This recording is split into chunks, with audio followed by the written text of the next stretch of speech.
Welcome to the Sharp Way Show. So happy to have you here this evening, a little bit past 7 p.m. on the East Coast. And yes, I am back. I know many of you you've kind of missed me because I haven't been so active recently. And that is true, but I'm active now. So be happy, right? Isn't that good? I'm glad. Here trying to cover issues that I think are important to you and many of the other activists out there and people who follow and I'm trying to get stuff done. And today I wanted to bring on somebody because a couple of weeks ago I brought on somebody who was specifically talking about weight loss only, and it was a very popular show. So I thought, you know what? Other people are thinking about this issue also. So I want to bring somebody else on who may have a little bit of a different take, but still can help us to think differently about our health and about our diet and what we're going to eat and our nutrition. She is a dietitian nutritionist, the one and the only Nicole Rodriguez. How are you? I'm doing well, Larry. Thanks for having me. Of course, no, glad to have you here. And I think most of my audience knows that I've been on keto for like 13 years now. It's been a long time since I've been in the keto lifestyle. And it's how I keep my weight down and what I do, but I don't push it. In other words, I don't tell people about it all the time. If someone asks me about it, I tell them, but I don't.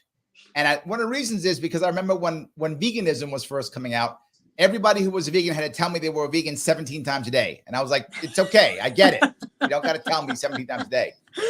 But when I was thinking about dealing with my weight loss back in 2010, I had to consider, do I do diet, exercise, both, lifestyle? And all I had known in my life, I was a Marine for many years, was if you want to lose weight, go work out, right? That's what I was told. That was in my head. But Nicole, you don't think that's the only answer. Tell me the difference that you see between someone choosing or both, how they handle the difference between diet and exercise. Yeah. So ideally, we're utilizing both strategies. It's not one, it's not the other. Ideally, we're incorporating both into an overall balanced lifestyle. So when we're talking about, maybe you've heard the term big rocks, right? Like getting our big rocks in order. No, tell me about big rocks. Well, I will, absolutely. So your big rocks or your anchors, these are the fundamentals that you get in place in order to overall lead a balanced lifestyle. And one might lead the way a little bit more certain days, certain times. Give me the example of one of those big rocks. What's a big rock? So a big rock is your nutrition. A big rock is your, I don't want to say quote unquote exercise, but your daily physical activity. And then another one would be your sleep and your recovery. Maybe kind of secondarily, some smaller rocks. I might say your hydration would be one of those. Another big one, your mental health. All of these factor in. It's not just this one thing like, oh, I can focus on my diet or I can focus on a specific workout. Ideally, we're getting our house in order with both of those components in addition to those other things that I've been recently hearing. Now, this may have been common for years, but I didn't hear it until recently. You brought up two things that in the past, if you read a self-help book or you talk to a guru, they didn't bring up, which was you brought up the idea of mental health and the idea of sleep. Yes. This was not a thing years ago. Like they didn't talk about that. They talked about things like calories in and calories out. They weren't talking about this. Why did you bring those two things up? Yeah. So I bring sleep up for a number of reasons. One, when we are sleep deprived, the next day, we can have this cascading effect of bad decisions. When we're not well rested, it is so much easier to wake up and grab the breakfast choice that maybe isn't the best for us, right? It's really easy if we've gone to bed too late to say, forget it. I'm hitting snooze for the umpteenth time. I'm not going to go outside and take the walk. I'm not going to take myself to the gym. And then there is, research that indicates when we're deprived of sleep, our cortisol levels increase, which I know, Larry, I know you've been in a very healthy lifestyle for a long time, right? So when that cortisol is increased, we might leave ourselves more prone to carrying fat around the midsection. Happened to me during the COVID lockdowns. Okay. I put on weight during the COVID lockdowns. Yes. You and a lot of people, Larry, right? Yep. So sleep, and then also sleep so that we are giving ourselves adequate time to recover from these bouts of exercise, giving our mind time to rest as well. And we could even talk about what is the quality of that sleep. Are we giving ourselves time to wind down instead of, oh my gosh, I'm scrolling until 10:59 p.m. and I'm trying to get in bed at 11. We have all of these other factors that maybe you're right, we weren't talking about 10, 15 years ago, because maybe they weren't issues as big or not as many things impacting them now. We have so many things. We didn't have the phone in our hand at night either, did we? Exactly. So all of those things play into that sleep role as well. That makes a lot of sense. Now, the other part that I guess scares me, the sleep part is obvious to me. In other words, maybe not everyone's, but I get what you're saying. Like, I can easily get it. You're right. If I'm on the phone, right? If I'm scrolling, if I got my mind racing, how am I going to get to sleep? I get that. And then not having sleep, that's good. Plus, now you give me an excuse. If I mess up, I can go, oh, I didn't get any sleep last night. Nicole said it's okay. That's why I messed up. I'm going to blame Nicole for this one. She said it's okay. So no. But the mental health part, how I can obviously control my sleep, right?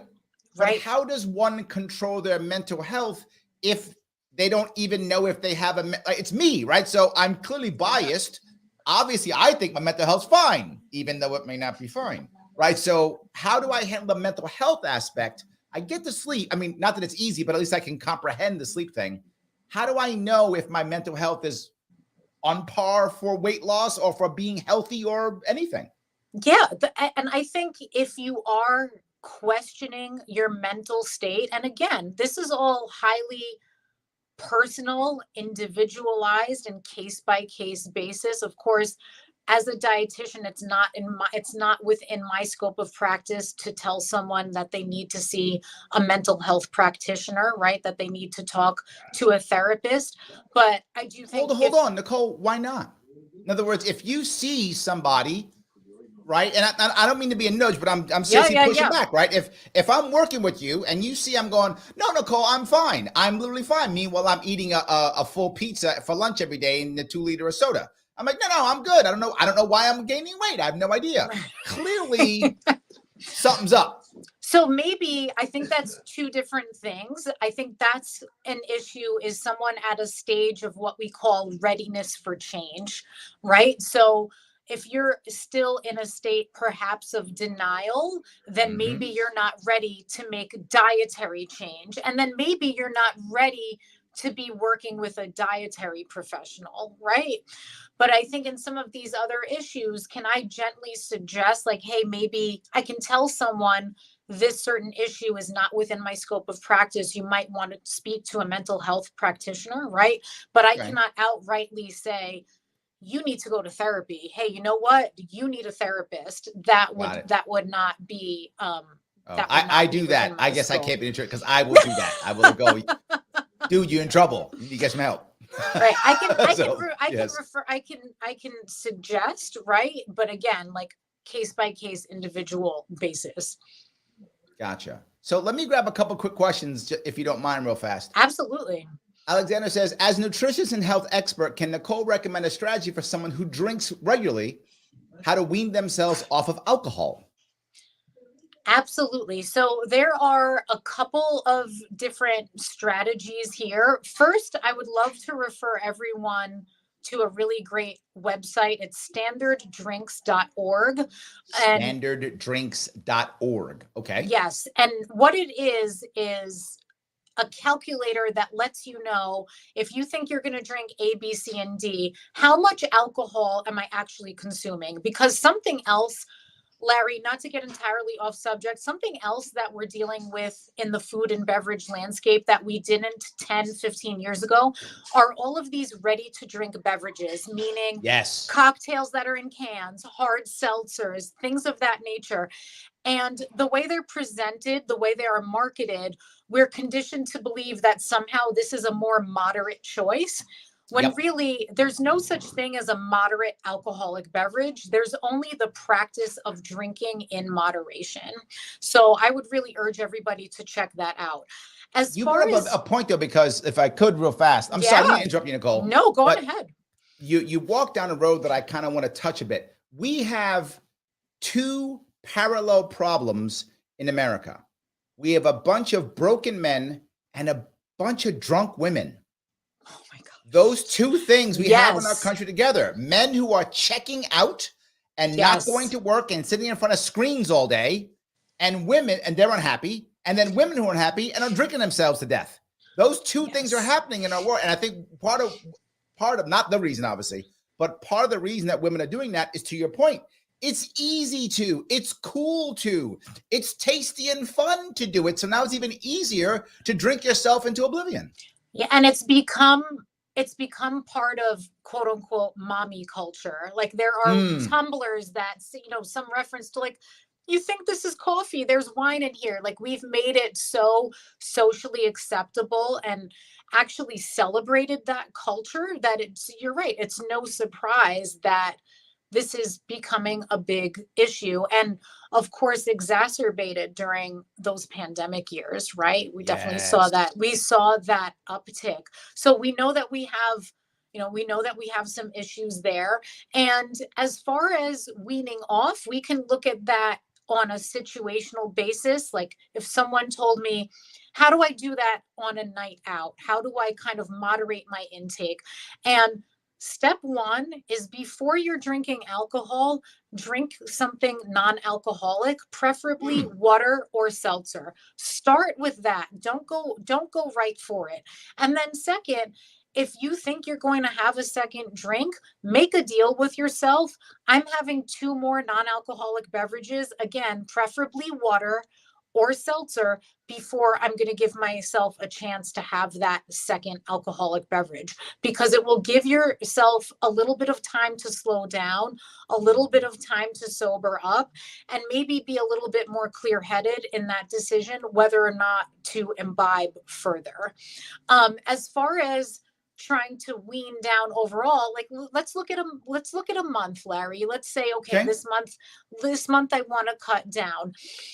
You can give yourself the boundaries, right? You could build in some boundaries and say, okay, Monday through Thursday, I'm not drinking anything.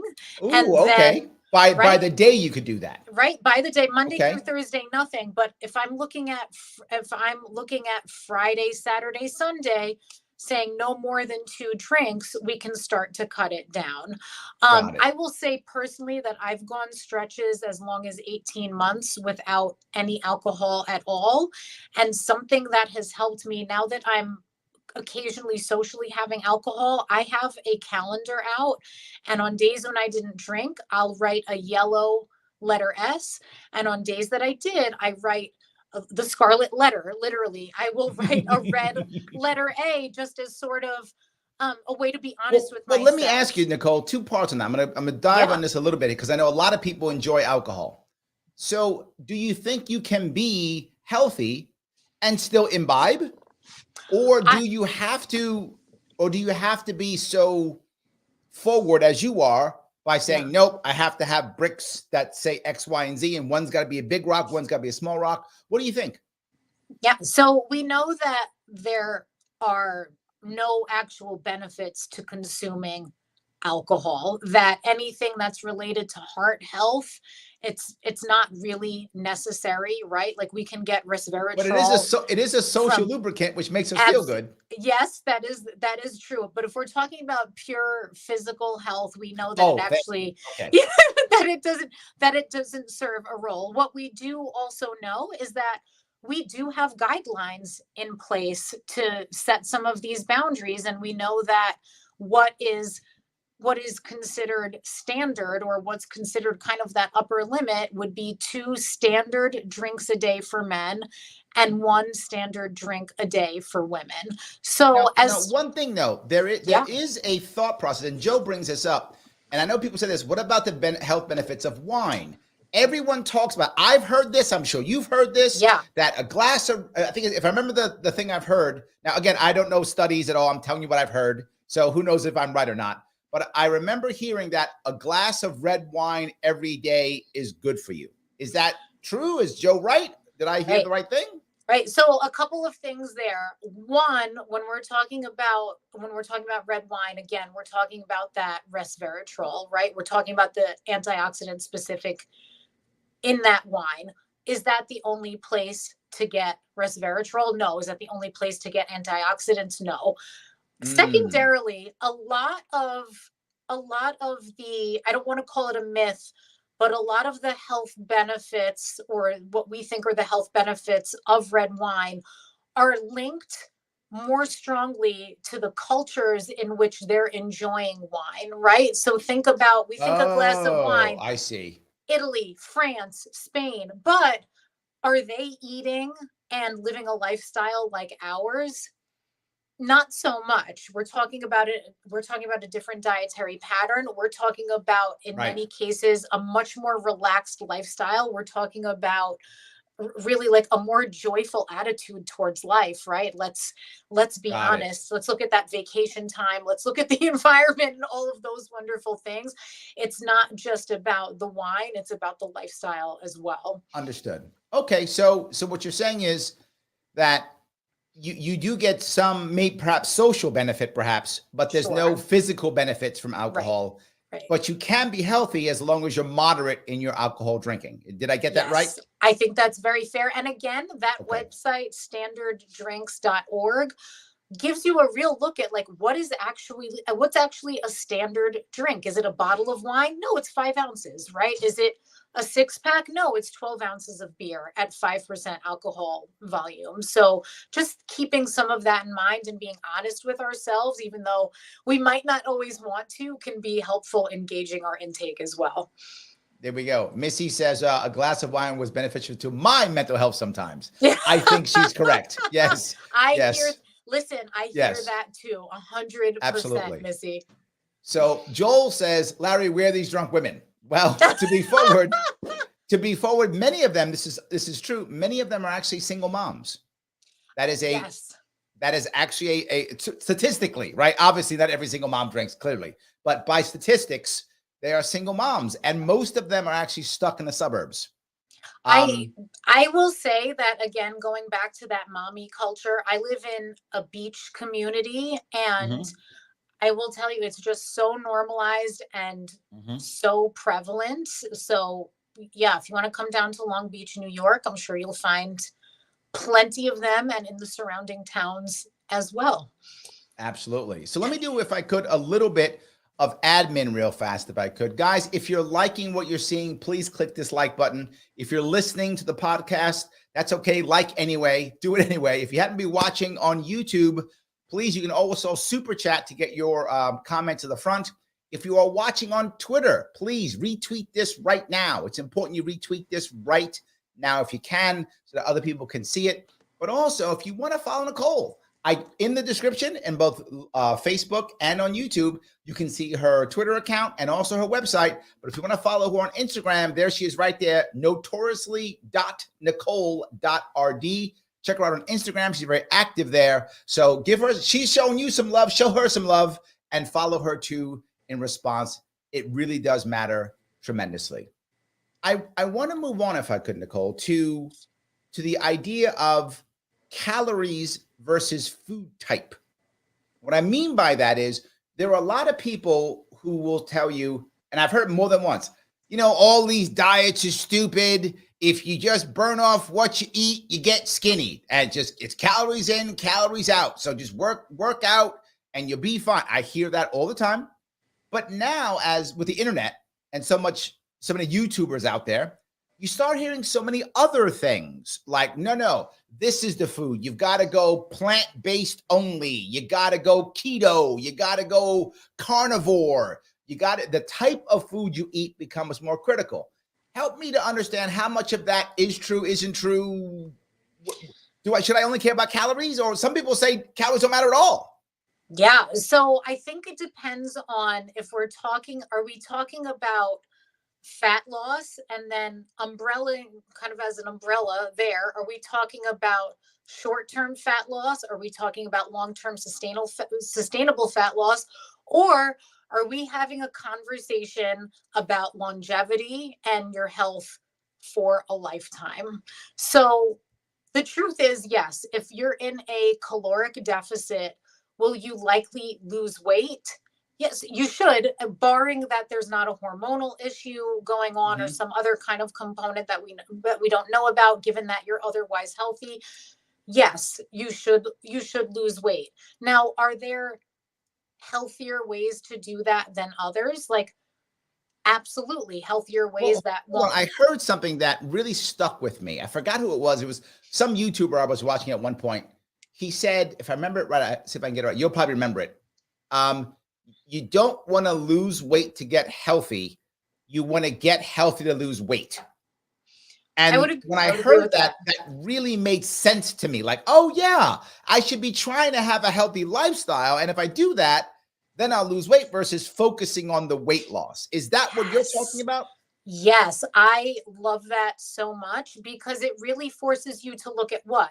Your habits, right? It goes back to those big rocks that we talked about, looking at an overall balanced lifestyle and then dialing into that nutrition component. If I'm overall making more nutrient dense choices, do I probably have a bigger chance of losing the weight and losing fat? Absolutely. So going that route can absolutely work. The caveat there is it's also possible to overdo it on quote unquote healthy foods, right? So Oh, okay.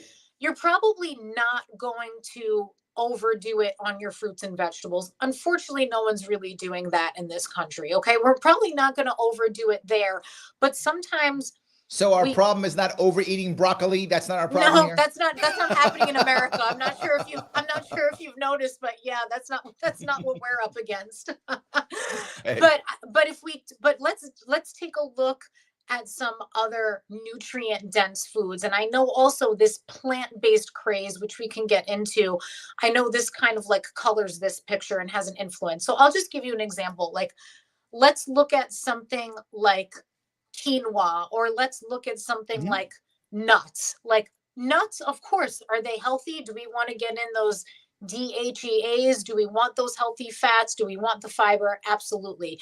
However, nuts are also very calorically dense. Oh, So if I'm trying to lose weight, yeah, absolutely. I might counsel a client to say, have some nuts with your yogurt in the morning, have that quarter cup, fantastic. Am I going to say, have a serving like that 3 times a day?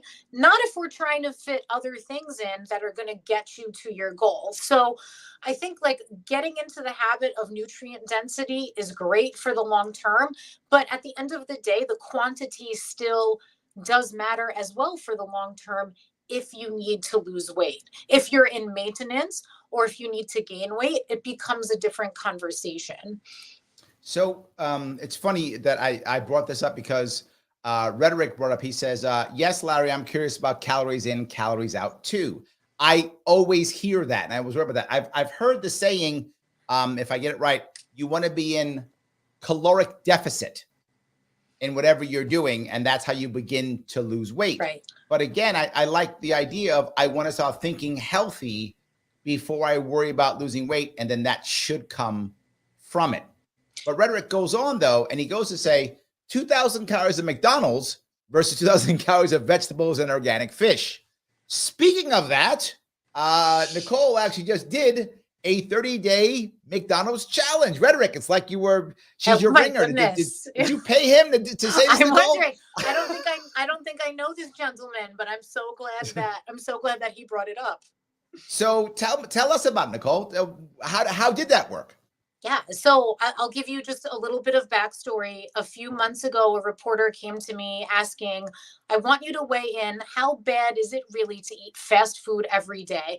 And I come from a place of, I don't think fast food, when we're looking at the nutrition aspect, I think it's become so normalized to say, like, oh, I'm going to Panera every day, or I'm going to Starbucks every day. And something like Starbucks is practically celebrated, right? It's like a status Right. symbol.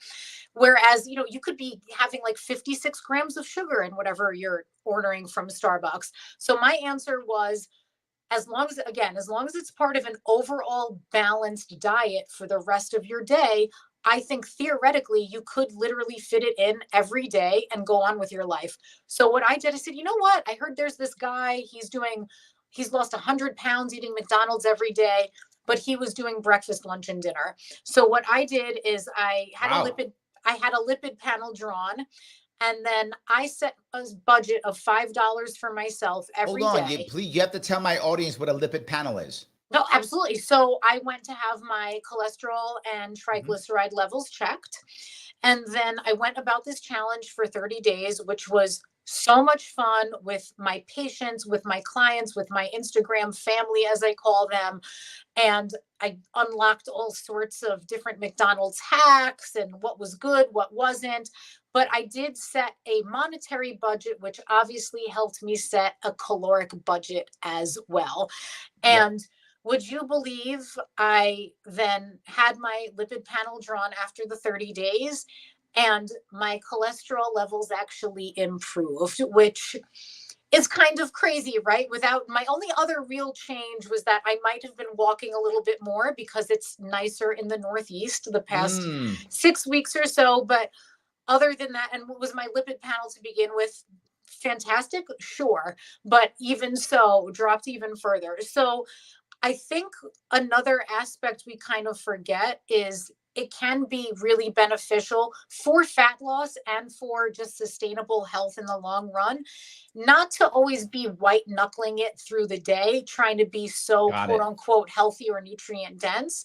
And when we have that little something to look forward to, where we can be satiated, we can really embrace this concept of eat, enjoy, move on, and not feel deprived. And when we're not feeling deprived in the day to day, it's a lot easier to go about your weekend and Yeah. not really go off the rails with your Well, this goes intake. back to what you're talking about the mental health aspect, right? Yeah, If I'm obsessed about my diet and weight, that may not be good for my mental health, right? That might actually make my cortisol shoot up. It might be it can worse. it can be detrimental. Absolutely. Yeah. So Joe asks, there's good food at Mickey D's. Yeah. I So even if I wasn't doing a challenge, I very regularly will have an egg McMuffin. I'll just ask for it for no ham because not that I don't like ham, I don't like their ham. But as far as a grab and go kind of thing, really Mhm. not bad. Again, if we're just looking at portion control, I would argue you're better off having fast food than going fast casual. It's really easy to Ooh, overdo it. It's really easy to overdo it at an Applebee's, or say, like, again, nothing against pizza or Chinese takeout. I love them both. You're way more likely to go overboard, calorically speaking, fat wise, at either one of those occasions, as opposed to saying, you know what, I'm going to have a happy meal from McDonald's, call it a day, and kind of right. enjoy myself. So Well, I you think it brought up a very depends. interesting point, right? You could adjust your eating habits not by looking at the food, but by looking at the price tag. So Yes, you actually that's would true. look at the price tag and say, well, I'm only going to spend $10. I'm only going to spend $20. And McDonald's, I'm going to spend $6 or whatever is the amount, right? Yeah, Well, you just can't get that much food, right? For that amount of exactly. dollars. Exactly. So you wind up doing it. In fact, Joe brings up, he says, I weaned myself off alcohol due to not being able to afford it during my first campaign. Joe ran for Congress. I had to take so much time off from work. Well, there we go. So Joe weaned himself off by, just to your point, not having the cash. And you know what, there's also something to be said for taking that money as another, like, reward system for yourself. If you think, Oh, oh, I'm about to grab this bottle of wine, and I pose this to the kind of woman that you mentioned earlier. Okay, maybe instead of that bottle of wine, maybe that goes towards a pair of spandex that you really wanted, or maybe it goes mm, towards something for your kids, something for your house. And you can really see how if you're dining at a restaurant and you stop drinking alcohol, you'll see like how much less money you're spending Right. dining out if you don't have cocktails on that bill. Well, there's something else that you and someone else brought this up because I want to try to follow what the audience is also asking if I can. Yeah. Hold on here.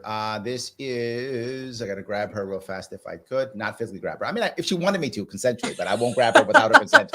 Jessica says, "I love that episode about the one I had a couple of weeks ago. I was watching something else when this notification popped up, so yes, I absolutely switched over. Beef is the answer." Now you bring up beef, and most people who talk about health don't. Most say are like, beef, that's the evil one. You can't red meat, you're gonna die. They're like it's the end of the world. You're not. Tell me why. Yeah. So when we're talking about, again, overall dietary patterns and choosing different foods that satisfy us so that we can have this eat, enjoy, move on mentality, there's something to be said for the satisfaction factor of red meat. And there's a reason it's so popular, because it has more of that umami flavor, right? It has that sixth taste that we can't really describe sometimes. It's very, very nutrient dense: zinc, iron, protein, B vitamins. The list really goes on. So it is satiating from a nutritional perspective as well. But where the media, I think, overall gets it wrong, and what we've been conditioned to believe is that meat is really terrible for our heart health, when in reality, half of all of the fat that's in beef, half of it is actually monounsaturated fat. It's not all saturated fat. And that monounsaturated fat is the same fat that we're talking about being in olives and olive oil and avocado, right? So it's that same heart healthy fat. That's one. Again, not all beef is, no, I'm not sitting here saying like necessarily go have a 72-ounce ribeye, right? Like, and Sounds delicious. Americans, it does. I mean, actually right now I could go for that, but that's Right. not what we're even doing as Americans. They say like, oh, we're eating so much red meat, when the average of what we're consuming a day is something like half an ounce a day, if I'm not mistaken, like per person. So no one's going overboard. There's so much nutrient density because of breeding, because of genetics, because of improvements in livestock feed. We have more choices of lean cuts than ever, and the whole industry is more efficient and environmentally responsible than ever. So to me personally, I would rather be choosing beef and then augmenting it with other actual plants, instead of saying, let me find this plant-based substitute to a burger when the nutrient density doesn't compare. So walking down that road, I want to go down to quality food. And I think most people have no idea how to decide you've mentioned the phrase nutrient dense multiple times during this Yeah. this chat. But there's something else. People get scared about things like, is it GMO? Is it grass fed? Right? Is it what there's like grass fed, grass finished, or something? There's different types of things it's supposed to be. How important is that? Is that quality? Does it matter? Does lean matter versus fat? Right? I don't know how is someone like me who doesn't pay attention to this kind of stuff. How am I supposed to know what is quality and what isn't, or should I even care? Yeah. So if we can go into those two specifically, if you think that would Sure. be helpful for your audience. One, all beef is grass fed. The difference is in the finish. So if you prefer the taste of grass finished beef, absolutely purchase that. What is grass finished versus grass fed? So grass finished means that for the entire life cycle of that animal, they're only eating grass. It Got also it. means it also means that their life cycle is longer. So environmentally speaking, is one better than the other? Different experts in that arena might make an argument for each. Think it all kinds of like, six of one, half dozen of the other at the end of the day. Again, it comes down to a taste preference. So if, like me, 9 times out of 10, I prefer that grain finished flavor, and that's fine. Health wise, the big difference people talk about, or that we're told, is that there's a big difference in the omega-3 fatty acid content when comparing the grass finished to the grain finished. In reality, it's a difference of nanograms. And if you want to get omega-3 fatty acids in your diet, go have a piece of salmon, go have walnuts. You're not really getting it from beef to begin with. So choose what you want based on your taste preference. So your answer is, if I get it right, and I think this is a common theme for you, it is try to eat what you like and still try to find nutrition when you can also. You don't have to, you don't have to limit yourself. You just got to, in your eyes, if I'm reading you right, you're saying broader is actually better, right? I don't want to limit. I want it to be broad as possible. So if I want to have, if I like the taste of grain-fed beef, go ahead. But then maybe tomorrow have some salmon so you can still get your omega-3s without having to worry about that. Yes. You're right. Absolutely. Absolutely. And if we can touch on genetic modification I'm sorry, I cut you off. I apologize. Yes, no, oh my gosh, no, this beef thing is a huge deal as well. I think it's important to recognize that genetic modification is a practice. It's not a food. So there are certain foods in our food system that have been genetically modified. There are about 10 of them that humans actually consume. But there are many reasons why farmers might have a genetically modified crop. One is that genetically modified crops can use less water, they can use less land, they can use fewer inputs, they might have a stronger chance of surviving certain weather elements, be more resistant to certain insects that we can't control. So one, there's a reason that this is a technology, and in many countries they're lucky to have this technology, right? But also important to recognize, when you see a can of tuna that has the non-GMO project label on it, there's no GMO tuna. There's no GMO kitty litter. There's many foods that are labeled non-GMO do not even have a GMO counterpart. So I feel that. Yeah, I heard my car is not GMO, so I think I'm good. I think you're fine. Go home in that tonight. You're totally fine. So I think, again, it's a case of we've been conditioned by labeling to think that we need to avoid something, when in reality, like, what are you even trying to avoid? There's really not much out there. And the crops that are genetically modified, we know that they are safe. We know that they have been tested.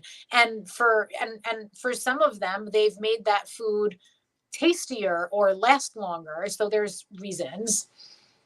Okay, let me grab a super chat if I could. Rhetoric, thank you for the $5. I appreciate it. Rhetoric asked, does Nicole have any pertinent information about, I hope I'm going to say this right, fucoidian? Fucoidian, am I saying it right? Fucoidian? I do not. I would love to hear him elaborate on that. I am literally going to check it out right now. A little bit, He might be teasing you, and maybe it's no such thing. I'd be okay with that too. He asked the other fun question about McDonald's. Yeah. So according to Fucoidian, it boosts your immune system, lowers inflammation, prevents blood clots. That's supposedly what it is. That's what I just looked at here. I just Googled it to see, because I actually had never heard of it. And now, is it prescription? It is not. It is supposedly a new wave of digestive health. Let me see if I can find something here real fast. National Institute of Health. Let me see if I can share this real fast for those of you who want to watch this or who care about this. Fucoidian, I have not heard of this. There we go. That's what it's right. Fucoidian. All right. It says, let's see here. Health benefits and potential applications of Fucoidian FCD, extracted from brown seaweeds in agriculture.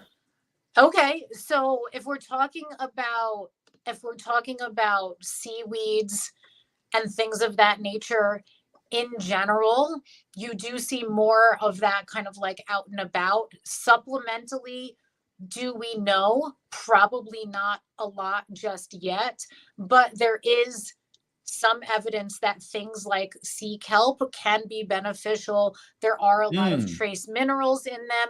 And again, like talking about habits, if that's something you could see sustainably adding to your meal pattern for the long haul, that's one of those things that for 9 out of 10 people, unless you have some kind of mineral you're trying to avoid for some reason, some health condition, for a healthy person, it's probably one of those things. Again, taking in actual sea kelp, seaweed, incorporating those into your diet, it's going to be more of a, well, probably can't hurt and may help. But thank you for putting me onto this, Here is because one more I piece. didn't know about it. This is from about supplements. The type of, I'm going to say it wrong, but it's a polysaccharide. Did I say that right? Yes, Polysaccharide found in. I did. Look at that.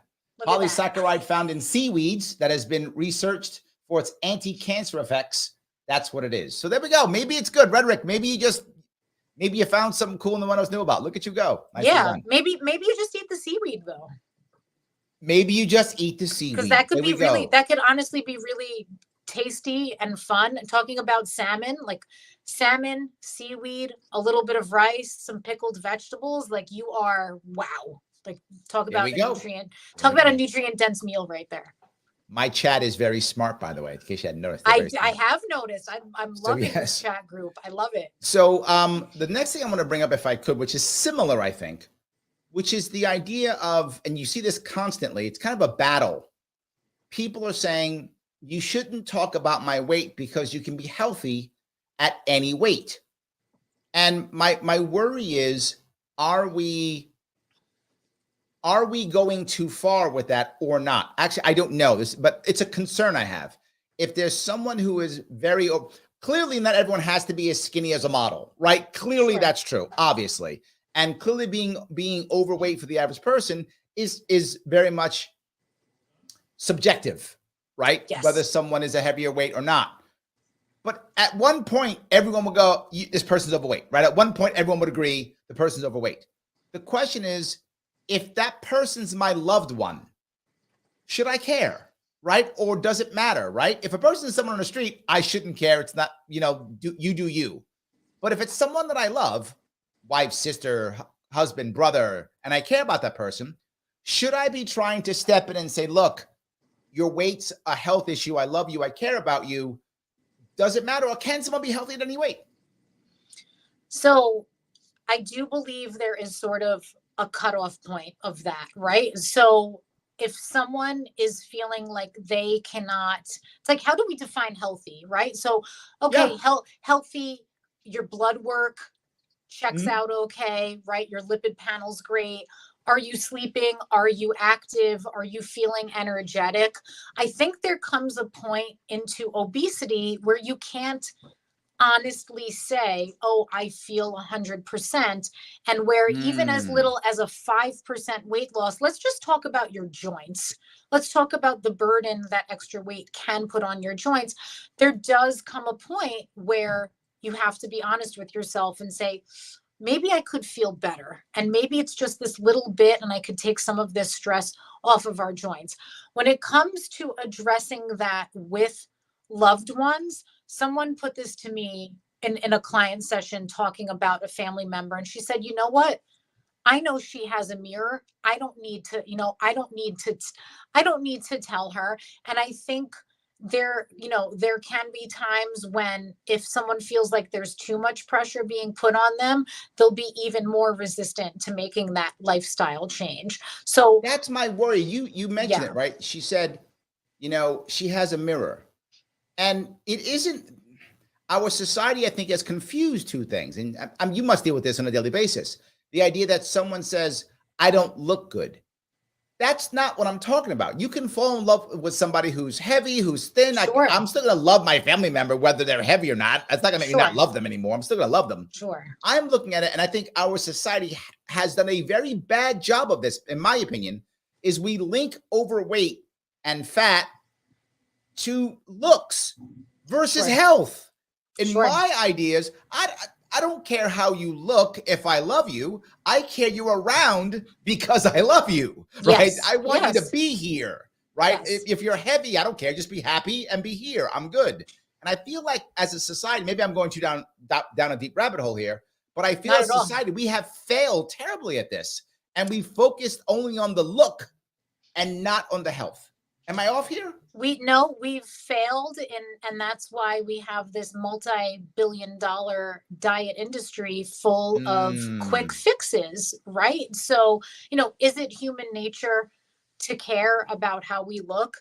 Absolutely. However, do we also have worship of celebrity culture? Do we have trends? Do we have trends in body? And again, Larry, I keep taking it back to, like, what are we dealing with now that we didn't deal with 10 or 15 years ago? And the body comparison is just magnified and amplified because we have all of these other places to look at, like, what should I look like, right? Like, what should my body look like? And it all gets kind of mixed up. But, I will say, yes, can you be healthy at most sizes?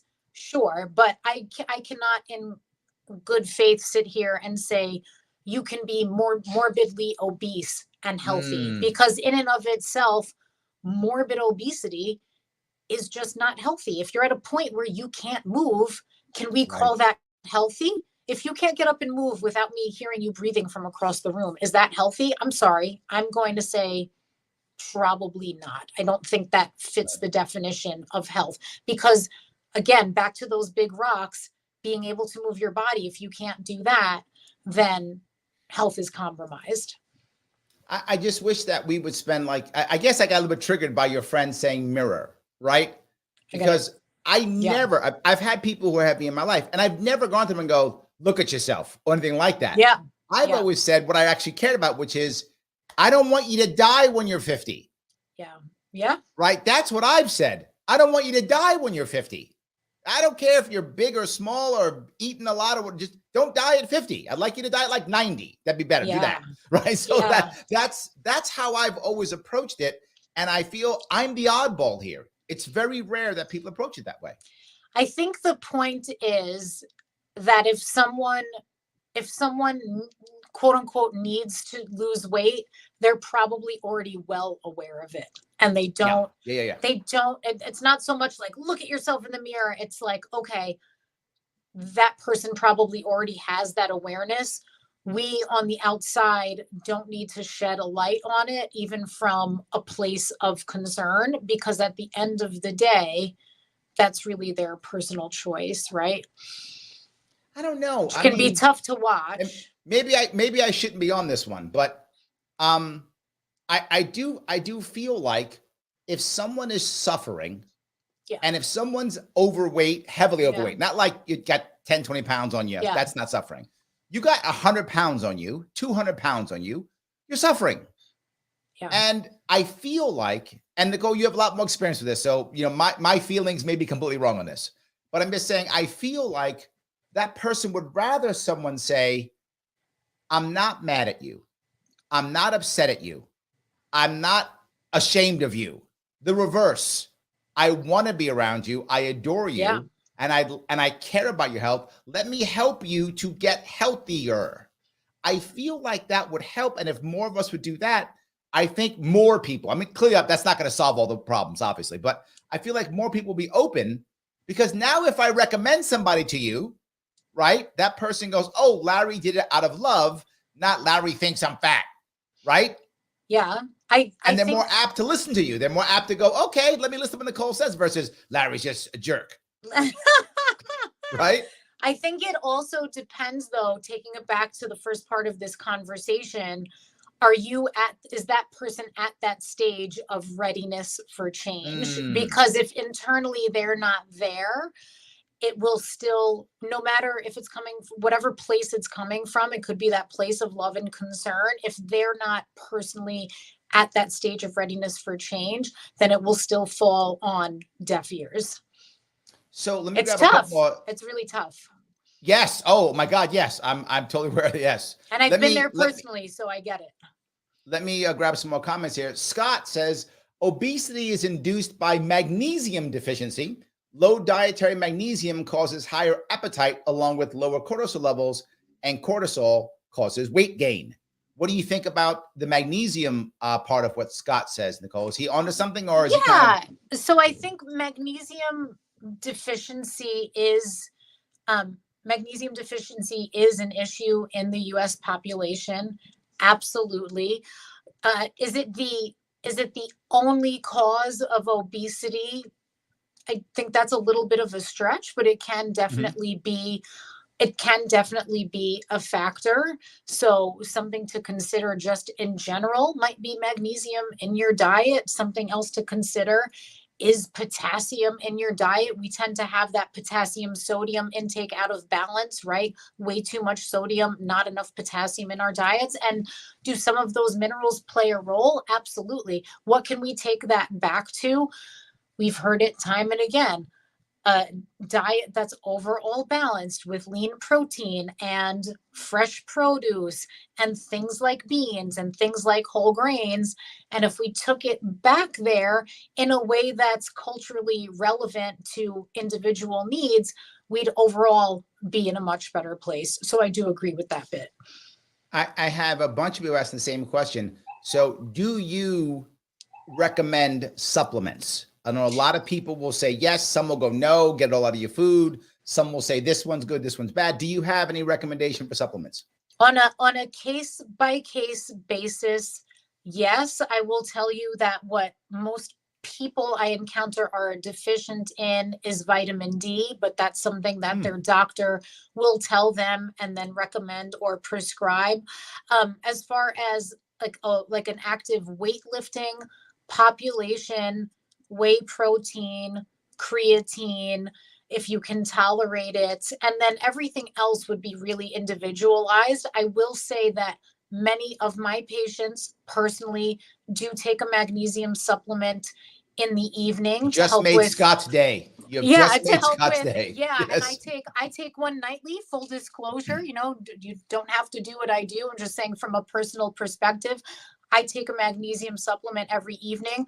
It has been life-changing. It's so relaxing. It has improved my sleep, and a lot of individuals I counsel have had the same results with that. There we go. All right. So, Scott, you got some people asking for good magnesium supplements now, so you better put them in the chat because people are going to get upset if you don't give them some. Natural Calm is my favorite. Just putting it out there. I love Natural Calm. Great flavors. I prefer the powder over the gummies personally. It's delicious. Put it in warm water if you like that a little bit better, about 25 minutes before bedtime. Read a book instead of scrolling so you could be a little more relaxed and improve that sleep. There we go. So let me grab a little bit of admin stuff if I could. Remember, guys, if you like what you're hearing, do me a favor, click that like button. It does matter. Every time you click the like button, it gets me past the algorithms. You know they try to block me all the time, so please do that. Thank you guys for the super chats. If you can, if you're on YouTube, you can super chat, get your comment right to the front, and it supports the show. That's awesome. If you're watching on Twitter, retweet this right now. Don't look at me. Hit retweet. Do that right now if you're watching it. It does matter. It is important. Every time people see it, it does matter. And of course, please support Nicole. She came here to give us some of her time. You know, she's showing us some love. Show her some love. You can follow her on either Twitter or go to her website if you check out the description that I put in both Facebook and on YouTube, or you can check her out on Instagram. You can see it scrolling across the bottom. If you're listening to the podcast, it is on Instagram, notoriously.nicole.rd. So I do want to take a couple more comments. The comments are starting to pop in, so I'm going to grab a couple more of them. Joe's trying to trigger me. He says, is pineapple on pizza healthy? And let me just answer for you. No, pineapple on pizza. We are New Yorkers. No, it is absolutely against the rules, Joe, wise guy. Pineapple on pizza is the most unhealthy thing you could eat because if I catch you with it, you go into the hospital. So it is the most unhealthy thing that you could possibly eat.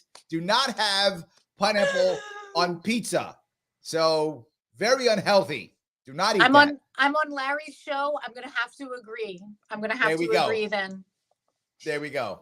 Alexander asked an interesting question. He says, what kind of bread does Nicole prefer? I usually go with wheat or multigrain because I've heard that they are healthier. I've heard both sides of this story, Nicole. I've heard that like Ezekiel bread is like the best kind of bread to have. I've heard the no carb, low carb bread is good, but doesn't taste good. I've heard multi-grain or wheat is better for you, but can be more caloric. I'm with Alexander. I have no idea what the answer is here. Yeah. And again, this is where there's so much nuance, and you have choice based even on day to day, right? So there is one brand of low carb bread that I love, their hamburger bun. It's called Hero, and it's such a delicious hamburger bun. I will say, like, 9 times out of 10, when I'm grabbing to make like my daughter's peanut butter and jelly sandwich for her lunch, I'm going to an Aldi or a Lidl, if you're familiar with those stores, some of these kinds of stores, and I'm just grabbing their 100% whole wheat bread. I feel good about that. I might have that with eggs and some other things in the morning. But also the occasional slice of white bread, guess what? It's not going to kill you. And food is more than just the macronutrients and the calories. It's also memories. So if you want that grilled cheese on occasion on white bread, to me, there's no substitute. Like, it's got to be white bread. And again, like, eat, enjoy, move on. So I'm sorry that's not like super specific. I know a lot of people I counsel love Dave's Killer bread for something a little more nutrient dense in the morning, but it doesn't have to be like one bread and you're done for the rest of your life. There we go. Jessica says, I've been craving seaweed all day. You guys just convinced me, and I'm going to go do soup, seaweed, Yay. duck egg, spices, and a bit of coconut oil, chicken broth, and maybe another veggie. Okay, now I'm hungry. Are we invited? Because now I'm hungry too. I wanted We're a all ribeye. coming over. Now I wanted the soup. We're all coming over. It's all good. Nicole, is there anything that we should talk about before we wrap this up? I know I've kept you about an hour. I don't want to keep you all night. Is there something that we should be talking about, or something you want to tell us about before we wrap this up? Yeah, I just want to say that overall, I hope that your amazing audience here, I could tell you have just this awesome community. I want you to fear food less and pay a little bit less attention to all the labels and marketing that we're presented with, and think more about foods that make you feel good, foods that you think taste good, foods that you enjoy, and really take those things into consideration as you're building out your grocery cart, because long-term it will help you adhere to a really balanced and nutrient-dense pattern for the lifetime. There we go. I appreciate it. Guys, if you want to follow Nicole, please do so. Follow her either on, if you would, Twitter and or her website. If you look at the description I put in both on YouTube and on Facebook, or follow her Instagram, notoriously.nicole.rd. Nicole, thank you so much for coming today. I really appreciate the time you gave us. It's been my pleasure. Thank you for having me, Larry. Absolutely. Everyone else, I thank you so much for watching.